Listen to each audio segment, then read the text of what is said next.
반갑습니다. 하나님께서 오늘 우리들에게 주시는 축복의 말씀은 고린도전서 13장 4절부터 7절입니다. 온유 없는 사랑은 거짓입니다. 이런 제목으로 말씀의 은혜를 나누기 전에 본문의 말씀을 함께 받들어 읽겠습니다.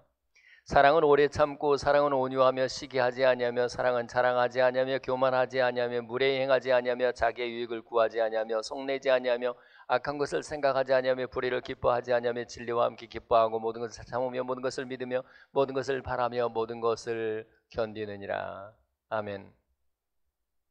우리는 두 주간부터 로마서 12장 9절 사랑에는 거짓이 없나니라고 하는 말씀으로 함께 은혜를 받고 있습니다.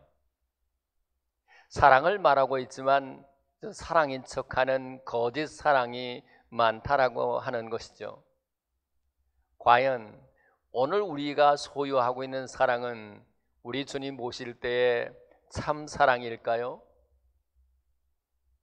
계시록 2장 2절부터 5절 사이에 우리 주님께서 에베소 교회의 사자에게 이렇게 말씀하십니다. 내가 내 행위와 수고와 인내를 알고 또 악한 자들을 용납하지 아니한 것과 자칭 사도라 하되 아닌 자들을 시험하여 그 거짓된 것을 드러낸 것과 네가 참고 내 이름을 위하여 견디고 게으르지 아니한 것을 아노라. 그러나 너를 책망할 것이 있나니 너의 처음 사랑을 버렸느니라. 그러므로 어디서 떨어졌는지를 생각하고 처음 행위를 가지라. 그리하지 아니하고 회개하지 아니하면 내가 내게 가서 내 촛대를 그 자리에서 옮기리라. 분명히 에베소 교인들에게는 행위가 그리고 수고가 인내가 있었습니다. 그럼에도 불구하고 처음 행위를 가지라고 말씀하십니다. 무슨 말일까요? 처음 행위에는 사랑이 있었지만 지금 하고 있는 행위에는 처음 사랑이 없다는 말이겠습니다. 그래서 말씀하십니다. 회개하여 처음 행위를 가지라. 그리고 이어서 말씀하십니다. 만일 그리하지 아니하고 회개하지 아니하면 내가 내게 가서 내 촛대를 그 자리에서 옮기리라. 여러분, 성소에서 중요하지 않은 기구가 하나도 없지만 만일 성소에 성전에 촛대가 없다고 한다면 당장에 어두워져서 성소 안에서의 어떤 사역도 더 이상은 할 수가 없습니다. 촛대가 없다면 성소나 성전의 기능이 마비된다 그 말입니다. 고린도서 3장 16절을 기억하시죠? 너희는 너희가 하나님의 성전인 것과 하나님의 성령이 너희 안에 계신 것을 알지 못하느냐. 만일 우리가 성소 혹은 성전인 것이 분명한다면 성전된 우리 안에 요한복음 1장 9절에 말씀하신 바 빛이신 그리스도께서 계셔야만 합니다. 우리의 내면을 비추는 빛이 있어야 합니다. 우리 안에 어두운 세상을 비추는 밝히 비추는 촛대가 있어야만 합니다. 그리하여 우리의 마음은 언제나 밝아질 수밖에 없겠고 우리의 주변을 비추는 빛으로 우리는 살아내야만 합니다. 그래서 마태복음 5장 14절부터 16절까지 이렇게 말씀하십니다. 너희는 세상의 빛이라. 산 위에 있는 동네가 숨겨지지 못할 것이요 사람이 등불을 켜서 말 아래 두지 아니하고 등경 위에 두나니 이름으로 집안 모든 사람에게 비치느니라. 이같이 너희 빛을 사람들에게 비치게 하여 그들로 너희 착한 행실을 보고 하늘에 계신 너의 아버지께 영광을 돌리게 하라. 확실히 우리 개인 한 사람 한 사람이 성전이고 이 성전의 연합이 바로 교회라고 할 수 있습니다. 그런데 이 성전, 이 교회의 촛대가 없어진다는 뜻은 무엇입니까? 더 이상은 빛으로서의 역할을 감당할 수 없다는 뜻입니다. 이제 오늘 우리는 우리 자신에게 물어야 합니다. 과연 우리 안에 촛대가 있는가? 우리는 과연 이 어두운 세상을 밝히는 빛으로 살아가고 있는가? 그런데 이 촛대가 옮겨지는, 빛이 없어지는 그 이유가 무엇이라고 했던가요? 바로 처음 사랑이 없기 때문입니다. 요한일서 4장 8절에 하나님은 사랑이라고 했으니 결국은 우리 마음에 하나님의 사랑이 없기 때문에 촛대가 옮겨지는 것이죠. 마태복음 25장 1절로부터 3절에 천국을 이렇게 비유했습니다. 천국은 마치 등을 들고 신랑을 맞으러 간 10처녀와 같다 하리니 그 중에 5은 미련하고 5은 슬기 있는 자라. 미련한 자들은 등을 가지되 기름을 가지지 아니하고 슬기 있는 자들은 그릇에 기름을 담고 등과 함께 가져갔더니, 보십시오. 신랑 되신 예수님을 기다린다고 하는 점에서 미련한 자와 슬기 있는 사람들이 똑같아 보입니다. 무엇보다도 등을 들고 있다고 하는 점에서 둘 사이에 차이점이 없어 보입니다. 그런데 막상 미련한 자들의 등, 그 속에 기름이 없습니다. 그렇다면 등 속에 있는 기름은 무엇을 상징하는 것일까요? 사도행전 10장 38절입니다.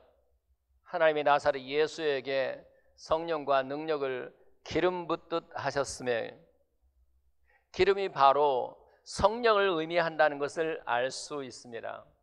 따라서 등을 밝힌다고 하는 것은 바로 성령이 계시다고 하는 뜻이겠습니다. 촛대가 촛대로서 기능을 할 수 있는 것은 성령으로 말미암는다고 하는 뜻입니다. 따라서 성령이 안에 계시다고 하는 것은 하나님의 사랑이 그 안에 없다고 하는 것과 다르지 않습니다. 로마서 5장 5절입니다. 소망이 우리를 부끄럽게 하지 아니하면 우리에게 주신 성령으로 말미암아 하나님의 사랑이 우리 마음에 부은 바 됨이니. 여러분, 우리 안에 성령이 계시는가요? 주님의 사랑이 있습니까? 마태복음 25장 12절입니다. 내가 너희를 도무지 알지 못하노라. 신랑 되신 예수님이 기름을 없고 등만 가지고 있는 사람들, 사랑을 없고 교회에 뜰만 밟고 왔다 갔다 하는 사람들에게 하셨던 말씀입니다. 마태복음 7장 21절부터 23절입니다. 나더러 주여 주여 하는 자마다 다 천국에 들어갈 것이 아니요 다만 하늘에 계신 내 아버지의 뜻대로 하는 자라야 들어가리라. 그날에 많은 사람이 나더러 이르되 주여 주여 우리가 주의 이름으로 선지자 노릇하며 주의 이름으로 귀신을 쫓아내며 주의 이름으로 많은 권능을 행치 아니하였나이까 하리니 그때 내가 그들에게 밝히 말하되 내가 너희를 도무지 알지 못하니 불법을 행한 자들아 내게서 떠나가라 하리라. 왜 알지 못한다고 했을까요? 불법을 행했기 때문입니다. 그런데 성령이 없는 사람들도, 성령으로 말미암는 사랑이 없는 사람들도 주님이 알지 못한다라고 말씀하셨습니다. 마치 불법을 행한 사람들처럼 취급한다, 그 말씀이십니다. 다시 묻습니다. 과연 우리 안에 성령이 계십니까? 그리고 그 성령으로 말미암는 사랑이 우리 마음속에 부어져 있습니까? 만일 그 하나님의 사랑이 없다면, 그 하나님의 사랑이 없이 하는 행위라고 한다면 그것은 마치 처음 사랑을 잃어버린 에베소 교회와 크게 다르지 않다고 하는 것을 기억하고, 무엇보다도 그렇게 될 경우에는 주님이 알지 못하는 사람으로 전락할 수 있다고 하는 것을 잊지 말아야 합니다. 중요한 것은 진정한 사랑, 성령으로 말미암는 사랑에는 거짓이 없다고 하는 것입니다.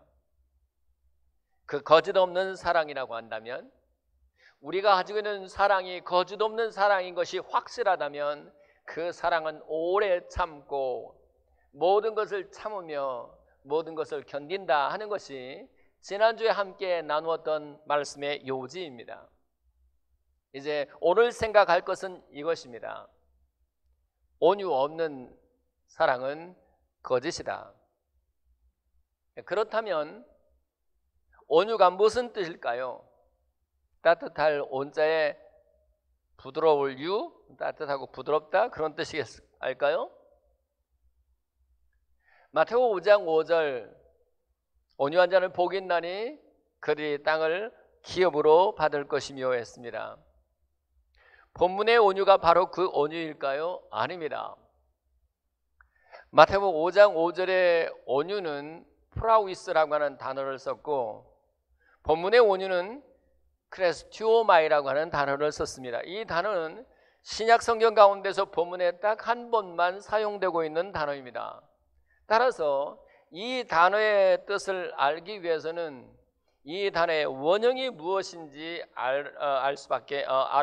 무엇인지를 알아볼 수밖에 없습니다. 첫째, 고린도전서 15장 33절입니다. 속지 말라. 악한 동무들은 선한 행실을 더럽히나니, 여기 선하다라고 하는 말이 본문에 온유라고 하는 말의 원형 크레스토스입니다. 따라서 온유한 사람의 1차적인 모습이 선함에 있다고 하는 것을 알 수 있습니다. 누가복음 6장 35절입니다. 오직 너희는 원수를 사랑하고 선대하며 아무것도 바라지 말고 꾸어주라. 그리하면 너희 상이 클 것이요 또 지극히 높으신 이의 아들이 되리니 그는 은혜를 모르는 자와 악한 자에게도 인자하시니라. 여기 인자하다라고 하는 말이 온유라고 하는 말의 원형 크레스토스입니다. 그렇습니다. 온유한 사람은 악한 자에게도 선대하게 됩니다. 은혜를 모르는 사람들에게도 인자함으로 대해주게 됩니다. 나에게 잘해주는 사람에게만 잘하는 것, 그것은 안 믿는 사람도 할 수 있습니다. 그러나 성령으로 말미암는 사랑을 가지고 그 사랑에서 나오는 온유한 마음을 가지고 있는 사람은 나에게 악하게 대하는 사람에게도 선하고 인자하게 됩니다. 나에게 욕하는 사람에게도 인자할 수 있고 나를 핍박하는 사람에게도 선하게 대해줄 수 있으며 나를 비판하는 사람에 대해서도 인자할 수 있습니다. 그것이 사랑입니다. 만일 이러한 인자와 이러한 선함이 있다면 그 사랑은 참 사랑이라고 할 수 있습니다. 오늘 우리에게 이러한 참 사랑의 마음이 있기를 바랍니다. 사무엘상 24장 17절입니다. 다윗에게 이르되 나는 너를 학대하되 너는 나를 선대하니 너는 나보다 의롭도다. 사울이 다윗에게 했던 말입니다. 사울이 이 말을 하게 된 배경은 이렇습니다. 사울은 천천히요 다윗은 만만이라고 하는 사람들의 칭송에 시기심이 발동한 사울이 여러 번 다윗을 죽이고자 시도했었습니다. 어느 날 다윗이 엔게디 광야에 있다는 소리를 듣고 사울이 3,000명의 군사를 이끌고 다윗을 찾으러 나갔습니다.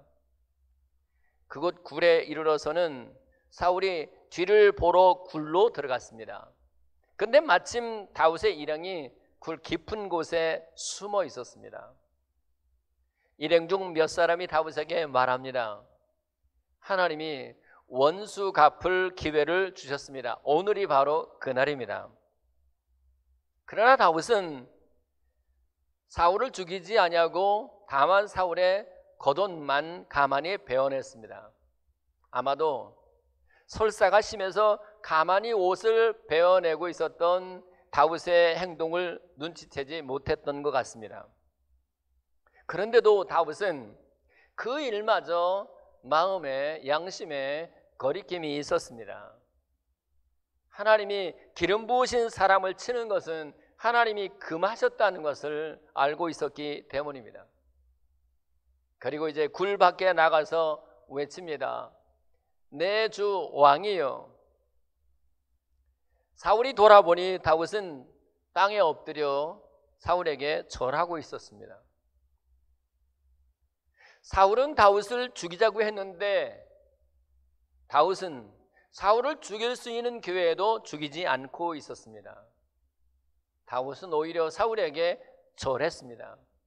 그리고 이제 전후 사정을 말하게 되니 그때 사울이 했던 말이 이것입니다.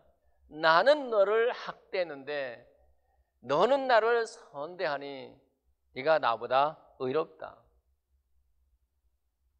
이제 생각해 보십시오. 누가 나를 욕하는데, 누가 나를 죽이자고 하는데 나는 그 사람에게 선함으로 대해줄 수 있을까요? 가능하다면 거기에 온유함이 있습니다. 만일 그것이 가능하다면 거기에 참된 사랑이 있습니다. 과연 우리에게 이러한 온유함이 있는가요? 두 번째 온유의 어근 크레스토스가 사용된 것은 마태복음 11장 29절부터 30절. 나는 마음이 온유하고 겸손하니 나의 멍에를 메고 내게 배우라. 그리하면 너의 마음이 쉼을 얻으리니 이는 내 멍에는 쉽고 내 짐은 가벼움이라.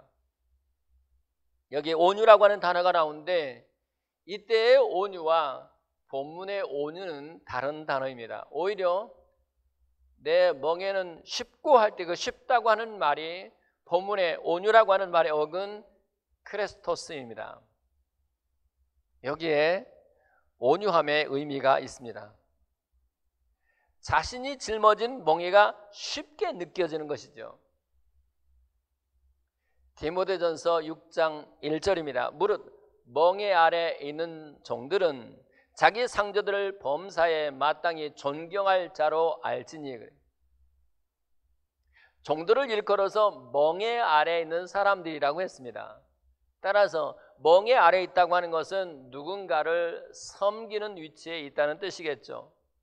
그리고 그 멍에가 쉽다고 하는 말은 누군가를 섬기는데 그 섬기는 일이 무겁게 느껴지지 않고 쉽게 느껴진다는 뜻이겠습니다. 확실히 사랑은 사람을 온유하게 하고 온유함은 맡겨진 일을 할 때 무겁거나 힘들게 느껴지기보다 쉽게 느껴집니다. 확실히 사랑하는 마음으로 봉사하거나 사랑하는 마음으로 밥을 짓고 설거지를 하게 되면 그 일이 짜증스럽거나 스트레스가 되거나 무겁게 느껴지지 않습니다. 하나님이 나 같은 것에게 은혜 주셔서 건강 주셔서 교회를 혹은 식구들을 섬길 수 있게 하시니 너무 감사합니다. 그 감사하는 마음이 내게 있으니 섬기는 일, 밥 짓는 일, 설거지하는 일 짜증날 것이 없는 것이 오히려 그 섬기는 일이 쉽게 느껴집니다. 자식 양육할 때 왜 힘들지 않겠습니까? 그러나 자식을 사랑하는 마음이 있으면 그 자식에 대하여 범사에 온유하게 되고 그리고 그 자식 섬기는 일이 결코 무겁게 느껴지지 않습니다. 사랑하면 사랑할수록 온유해지고 온유하면 온유해질수록 내게 맡겨진 일들이 가볍게 느껴지는 것이죠. 사랑은 온유하다 그 말은 결국 그 말이에요. 사랑하면 사랑할수록 내게 맡겨진 사명, 내게 맡겨진 십자가가 무겁게 느껴지지 아니하고 가볍게 느껴지는 것이죠. 그 점에서 묻고 싶습니다. 과연 우리에게 이 온유한 마음이 있는가요? 마지막으로 에베소서 4장 32절입니다.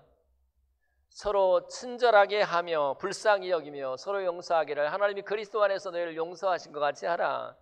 여기 친절하게 하다라고 하는 단어가 바로 온유의 원형인 크레스토스입니다. 따라서 온유한 사람은 반드시 친절할 수밖에 없습니다. 헨리 제임스가 이런 말을 했습니다. 인생에서 중요한 것은 첫째도 친절이고 둘째도 친절이고 셋째도 친절이다. 누군가에게 상냥하고 친절하게 말한다고 해서 혀를 다칠 일은 없습니다. 친절은 귀머거리도 알아들을 수 있는 언어입니다. 남을 존중하지 않는 것은 친절이 결여되어 있다는 뜻입니다. 상대를 존중하게 되면 반드시 그 상대 앞에 친절하게 되고, 친절하게 되면 그 누구하고든지 친하게 지낼 수 있습니다. 친절하면 최고의 사랑을 상대방이 느낄 수 있습니다. 친절하지 않고 매사에 날카롭고 사납다고 하면, 그는 온유하지 않고, 그런 온유가 없다고 하면 그 사람이 아무리 사랑을 말한다고 할지라도 그 사랑은 거짓일 가능성이 많습니다. 미국의 필라델피아의 한 작은 마을에서 성대한 축제가 열리는 바람에 사람들이 몰려들었습니다. 숙박업소는 예약이 이미 끝난 상태였습니다. 예약을 못한 어느 노 부부가 가는 곳마다 거절을 당했습니다. 새벽녘에 비 흠뻑 젖은 채로 변두리의 한 호텔에 들어갔습니다. 초저녁부터 호텔방을 찾고 싶었지만 빈 방이 없었습니다. 혹시 이곳에는 빈 방이 있을까요? 그때 종업원은 자기 부모가 떠올라서 먼저 이분들에게 따뜻한 차를 대접해 주었습니다. 그리고 이제 친절하게 이렇게 말해 주었습니다. 저희 호텔에도 객실이 없습니다. 그렇지만 누추 하나마 제가 묵는 방을 쓰시겠다면 기꺼이 드릴 수 있습니다. 그렇게 이 부부는 종업원의 방에서 하룻밤을 보내고 그 다음날 아침에 자신의 명함을 종업원에게 주었습니다. 그는 2,000개가 넘는 객실을 갖춘 아스트리아 호텔의 경영자 존 제이콥 아스토였습니다. 그러면서 말합니다. 젊은이를 우리 호텔의 총 지배인으로 모시려고 하는데 승낙해 주시구려. 여러분, 친절한 말과 친절한 태도가 세금 하나 붙지 않고 한 사람을 총 지배인이 되게 했습니다. 이제 말씀을 맺습니다. 사랑이 없으면, 처음 사랑이 없으면, 성령으로 말미암는 사랑이 없으면 그 마음과 그 교회에는 촛대가 옮겨지게 되어 있습니다. 더 이상 빛의 역할을 감당할 수 없다 그 말입니다. 이제 과연 우리가 성령으로 말미암는 위로부터 임하는 하나님의 사랑이 우리 속에 있을까요?